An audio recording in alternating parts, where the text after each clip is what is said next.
e convidar, com muita honra, inclusive, representando o atual governo, para falar da importância da reforma da Previdência, o secretário especial para a reforma da Previdência, Rogério Marinho. Por favor, secretário, um prazer recebê-lo aqui.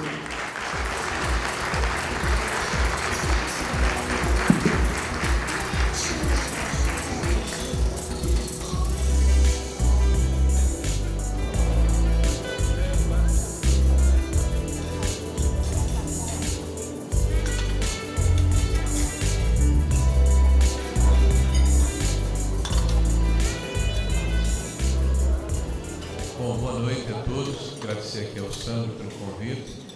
Eu acho que o grupo que ele capitaneia aqui tem tudo a ver com o que nós pretendemos no nosso país. É o Brasil que dá certo, e que não seja uma ilha, mas seja, na verdade, o Brasil por inteiro. E que as ilhas de excelência que a gente tem no país, elas se estendam por todo o território nacional. Ouvi aqui o Meirelles, aliás, chama o Meirelles, quando ele está dando alguma coisa aqui. Ele fala com muita propriedade, com muita segurança em relação à nossa economia e a esperança que ele nos dá aqui de que as coisas vão acontecer, nos anima a todos, nos fortalece, nos revigora e nos anima a continuar trabalhando pelo país. Eu vou tentar aqui, nesses 10 minutos, falar de uma forma mais breve possível, mas deixar uma mensagem aqui para esse grupo tão seleto de pessoas que tem a responsabilidade e a capacidade de influenciar outras pessoas. Porque cada um de vocês aqui é um líder no seu respectivo segmento. Nas suas empresas, no meio em que vocês vivem, e a nossa responsabilidade é coletiva.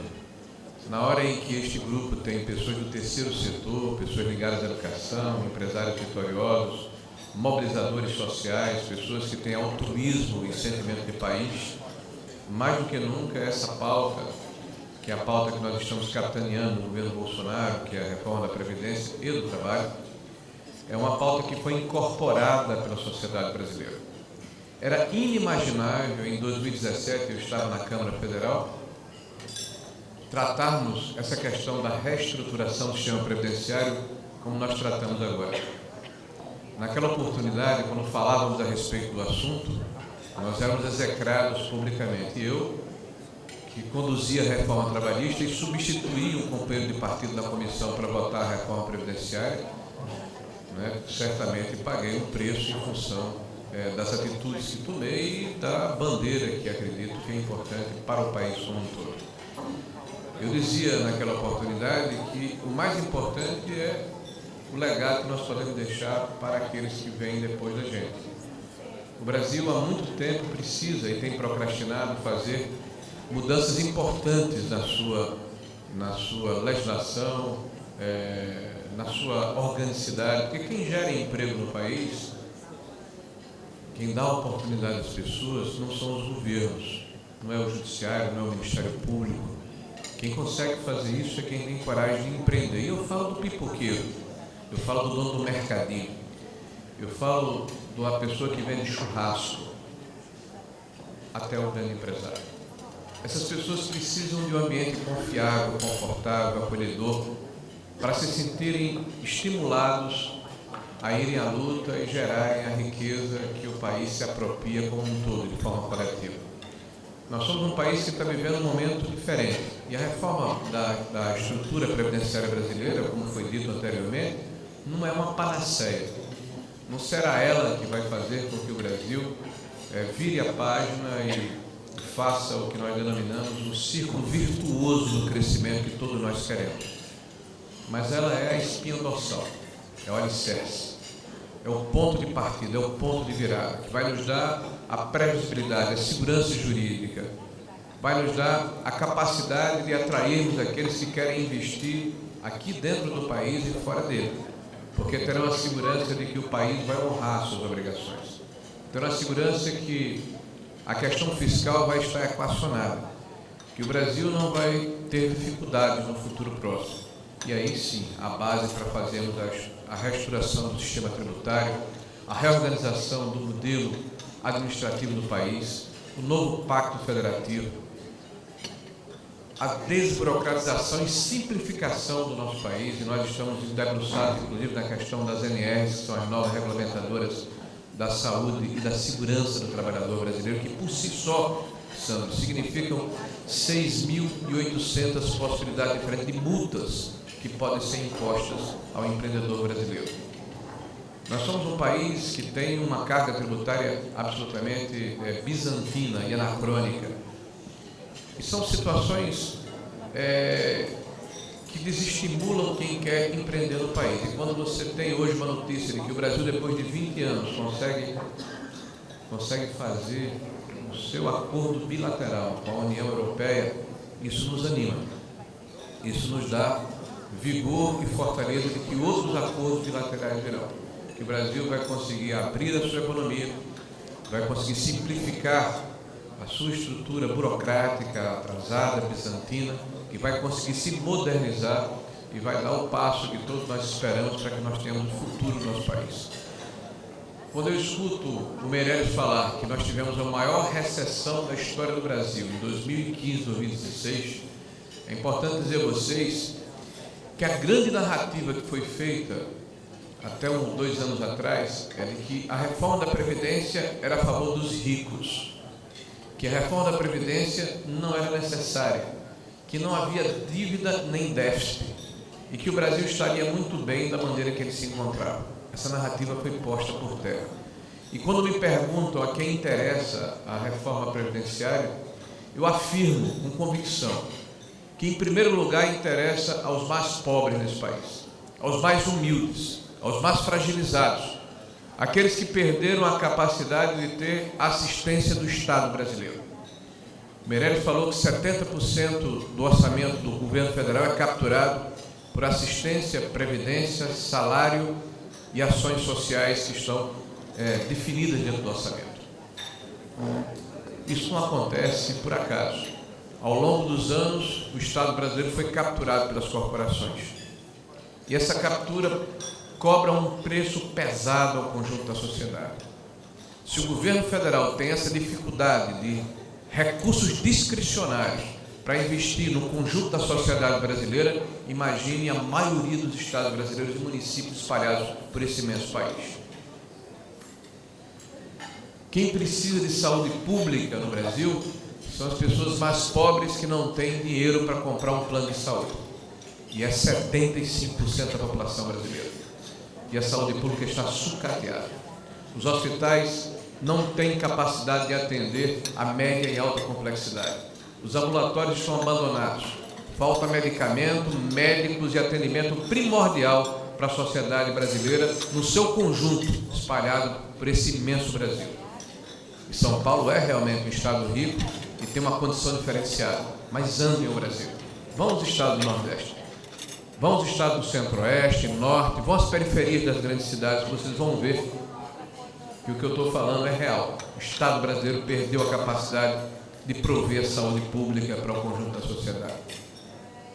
O Estado brasileiro não tem mais capacidade de restaurar a sua logística e infraestrutura, quanto mais fazer investimentos em projetos estruturantes importantes para o crescimento do país.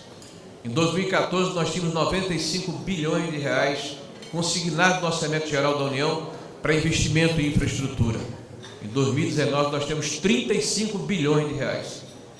Se nós levarmos em consideração que nós não iremos aplicar na totalidade o orçamento em função da frustração da receita e da frustração do crescimento do PIB, vocês verão que nós teremos uma perda de quase 500%, talvez 20 bilhões para 95. Aqui se fala no terceiro setor e vi aqui exemplos maravilhosos de altruísmo, de espírito público, de benemerência, de se doar para o seu próximo, de sair da sua zona de conforto. E aqui está comigo, sentado na mesa, o pessoal do Vem para as Ruas, que tem dado essa demonstração permanente de espírito público e amor ao país. A educação brasileira, há quase 14 anos, está na mesma curva de proficiência.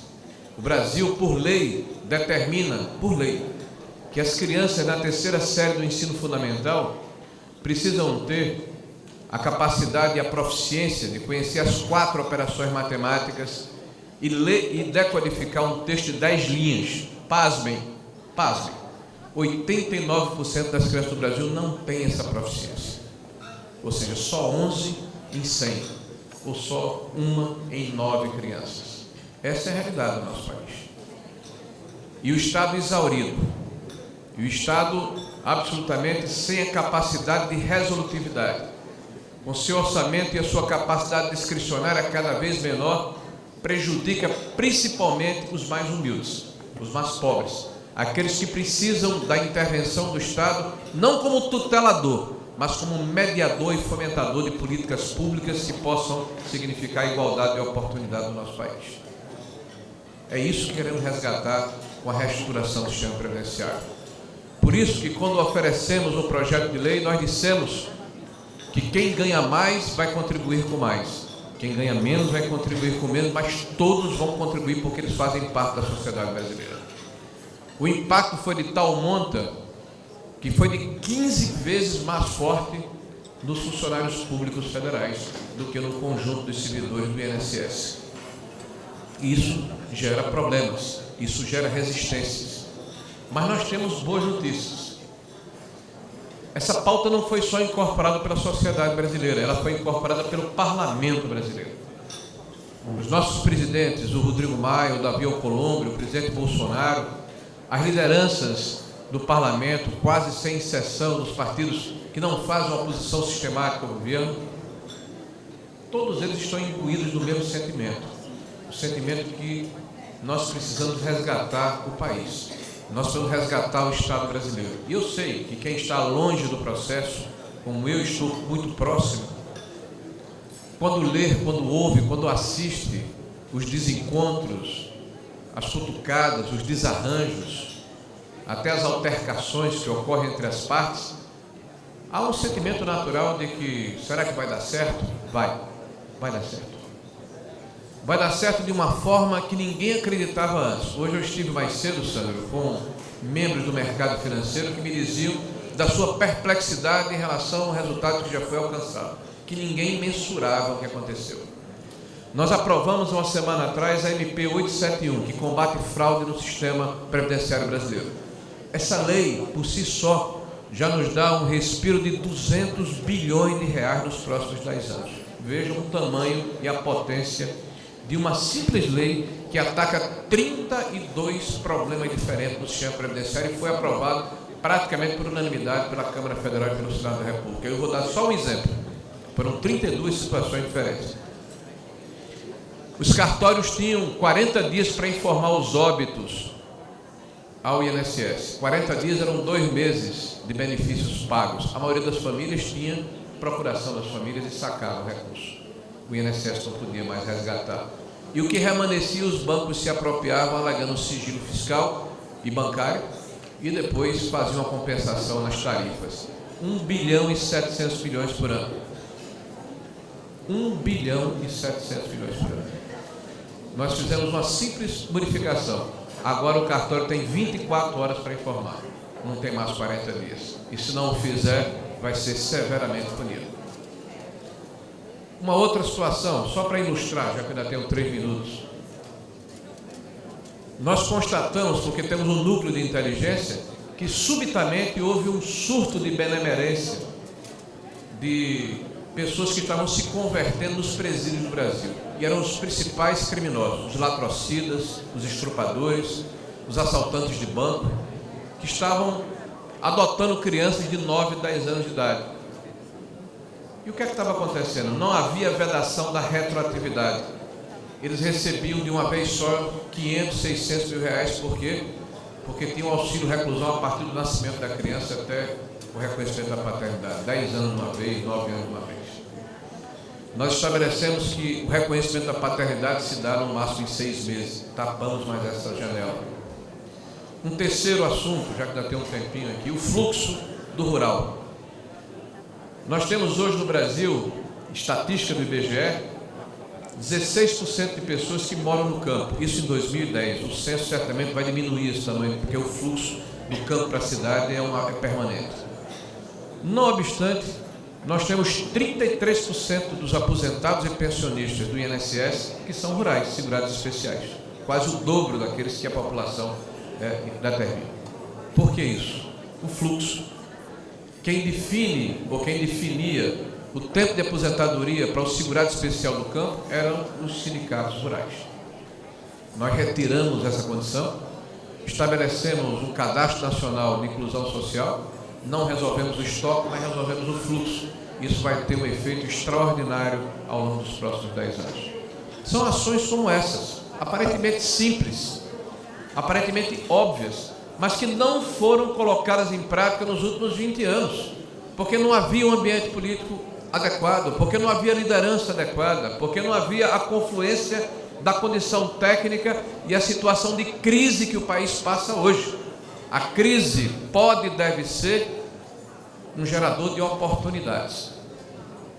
A crise pode e deve ser uma mudança de comportamento e de postura nesse país. Eu quero dizer aos senhores que aqui estão, que são, como disse no início da minha fala, formadores de opinião, pessoas que têm a capacidade de influenciar nos seus círculos de amizade, social e de trabalho, que é cada vez mais importante que nós nos envolvamos, que nós façamos a nossa parte, que nós saiamos do nosso imobilismo, da nossa zona de conforto, porque o país mais do que nunca está precisando de cada um de nós. E essa não é uma pauta apenas do presidente Bolsonaro. Essa não é uma pauta do partido que está no governo ou deste governo. Essa é uma pauta de Estado, de sociedade, de país. E é assim que ela tem que ser encarada, independente da cor partidária, independente da conveniência, do apreço ou desapreço que alguém tenha por quem quer que seja. É responsabilidade nossa fazer com que essa pauta se imponha. Se imponha porque é importante para o povo brasileiro, que é importante para o nosso país, para os nossos filhos e para os nossos netos. E eu vou encerrar dizendo a vocês o seguinte: apesar de ser um economista, mas um economista de uma faculdade de menor expressão lá no meu estado do Rio Grande do Norte, que vivia a vida inteira compreendendo a necessidade das pessoas que moram em cidades pequenas, sem perspectiva, sem oportunidade de emprego, buscando nos projetos sociais do governo uma forma de sobreviver, nessa dicotomia que é o Brasil, pelo tamanho que o Brasil tem. Dizer a vocês que eu tenho 55 anos e 4 filhos. Meu pai me legou um país que crescia 4, 5% ao ano. E eu estou vivendo num país que está crescendo a 0,6% ao ano. Não é esse país que eu quero legar aos meus filhos. Não é esse país que nós queremos legar aos nossos filhos. Então, para mudar esse país, nós temos uma oportunidade, e a oportunidade é agora. E eu espero contar com vocês. Parabéns pelo trabalho de todos.